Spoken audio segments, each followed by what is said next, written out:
Shabbat Shalom from Temple Concord. This has been a hard week for all of us as we've come to grips with the new reality in our country. And as we've struggled to deal with the challenges both of mental health access and gun control and the sheer sadness of losing children, it is to our tradition that we turn. Just as we do at any time of grief and any time of sadness, we look for answers in our sacred scripture. Our Torah portion this week tells of a fascinating story of a family who overcame sadness and bitterness. Joseph was sent off into slavery. There had been fights in the family. Jacob thought his son was lost. And as we know, Joseph turned up in Egypt, did all right for himself, and ended up as the number 2 in the country. And his brothers came down later and didn't recognize him.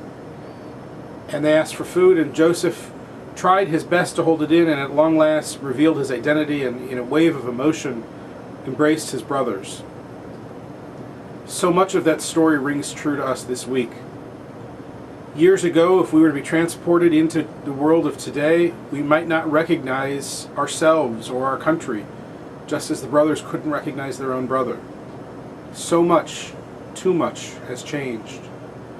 At the same time, though, the brothers found a way to embrace, and they found a way to get along with each other, to see that there was more that was shared than that which differentiated. And in the days since the terrible shooting in Newtown, we've seen that too.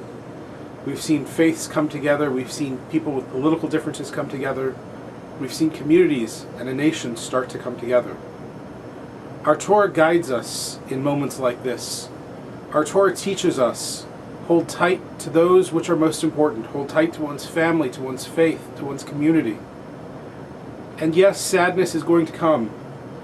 Pain and tragedy will too often be our lot. But with faith in ourselves and in each other, and with an ability to see the overarching arc of our society that bends ever so slightly towards justice, and to see that we have a role and a responsibility to pull that arc a little down and make the bend even a little bit more pronounced, guides us through these dark days. That perspective helps us see that we do have something that we can do, that there are tasks that are ours, that healing can be done by us, and that our world, like Joseph's world and his brother's world, can in fact be made more whole.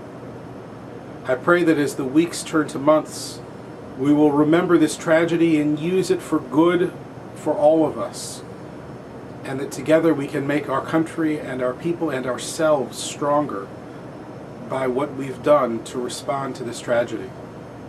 This Shabbat, our services at the temple will be Friday evening at 6 o'clock. Saturday morning we have Torah study at 10, followed by services at 11. And for the next couple of weeks, the schedule's a little lighter at the temple. It's winter break. We hope you have a chance to relax, to spend time with family.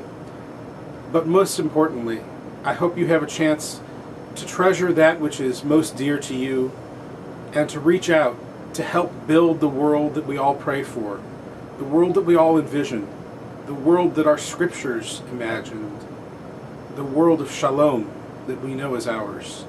Shabbat Shalom. Look forward to seeing you at the temple.